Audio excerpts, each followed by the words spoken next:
মসনদ দখলের লড়াই 2024 দেখতে চোখ রাখুন চ্যানেল 24/7 এর পর্দায়। দীর্ঘদিন ধরে অসুস্থ রয়েছেন কামারহাটি বিধানসভার বিধায়ক মদন মিত্র। অসুস্থ থাকার জন্য গৃহবন্দী অবস্থায় রয়েছেন মদন। রাজনীতিতে কাজ করতে কোনোভাবেই দেখা যাচ্ছে না মদন মিত্রকে। চিকিৎসকরা তাকে বিশ্রামের নির্দেশ দিয়েছেন।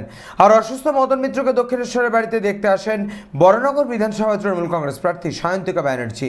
মদন মিত্রের শরীরের খোঁজ খবর নিলেন সায়ন্তিকা। পাশাপাশি নির্বাচনে লড়ার জন্য সাহস ও আশীর্বাদ চাইলেন মদন মিত্রের কাছে। আশীর্বাদ করবে বাংলার মানুষ, বাংলার মা মাটি মানুষ। সব থেকে বড় আশীর্বাদ হোক বাংলার, ভারতবর্ষের মানুষের মুখ মমতা বন্দ্যোপাধ্যায় আশীর্বাদ করবেন। আমার সঙ্গে দেখা করেছে, আমি বলেছি যে তুমি নিশ্চয়ই জিতবে এবং যাতে ও জেতে তার জন্যে সমস্ত রকম সহযোগিতা আমরা সর্বস্তরের দলের যারা সহকর্মী আমরা ওর সঙ্গে আছি। বরানগরে সায়ন্তিকা নিঃসন্দেহে বিধানসভায় জিতছে। মিত্রের সঙ্গে কি কথা হলো আপনার?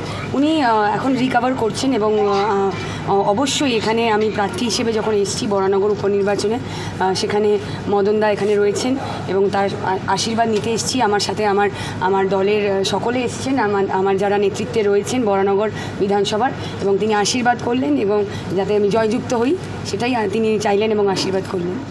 নতুন জায়গা একেবারেই নয়, কারণ আমিও নর্থ 24 পরগনার মেয়ে। আমার বিধাননগরে জন্ম হয়েছে, স্কুল কলেজ সব বিধাননগরে। তো সেক্ষেত্রে নতুন করে ভালোবাসা পাচ্ছি, সেইটা ভালো লাগছে দেখে। এবং এখানে মানে সত্যিকারের কেন বলা হয় যে নর্থ 24 পরগনা তৃণমূল কংগ্রেস এবং মমতা বন্দ্যোপাধ্যায়ের ঘাঁটি এবং গড়, সেটা বোঝা যাচ্ছে। এখানে সংগঠন, ছাত্র, যুব, মহিলা, আইএনটিটিইউসি প্রত্যেকটা আমাদের সেল প্রত্যেকেই এখানে একেবারে স্বতঃস্ফূর্তভাবে এখানে আমাকে গ্রহণ করছেন, আশীর্বাদ করছেন। আমার ফার্স্ট আমার ইম্পর্টেন্ট আমার কর্মীদের আমার আশীর্বাদ নেওয়া, তো সেটা আমি একেবারে মন ভরে যাচ্ছে আমার। যেরকমভাবে তারা আমাকে ওয়েলকাম করছে, আমি খুব খুশি। আমাদের প্রতিদ্বন্দ্বী হচ্ছে আমাদের লাস্ট জেতার যে মার্জিন ছিল সেইটা আমাদের প্রতিদ্বন্দ্বী, সেইটাকে ওভারকাম করতে হবে এবং তার থেকেও আরও বেশি মার্জিনে জিততে হবে। আমরা ব্যাপারটা এইভাবে দেখছি, কারণ আমাদের মেন লক্ষ্য হচ্ছে মমতা বন্দ্যোপাধ্যায়ের উন্নয়ন। আমাদের পার্টির মেন প্রত্যেকজন কর্মীর আমাদের সামনে আমরা মমতা বন্দ্যোপাধ্যায়ের উন্নয়ন রেখে আমরা ঘরে ঘরে পৌঁছে যাই। প্রতিদ্বন্দ্বী বলে আমরা কিছু মনে করছি না বা কাউকে মনে করছি না।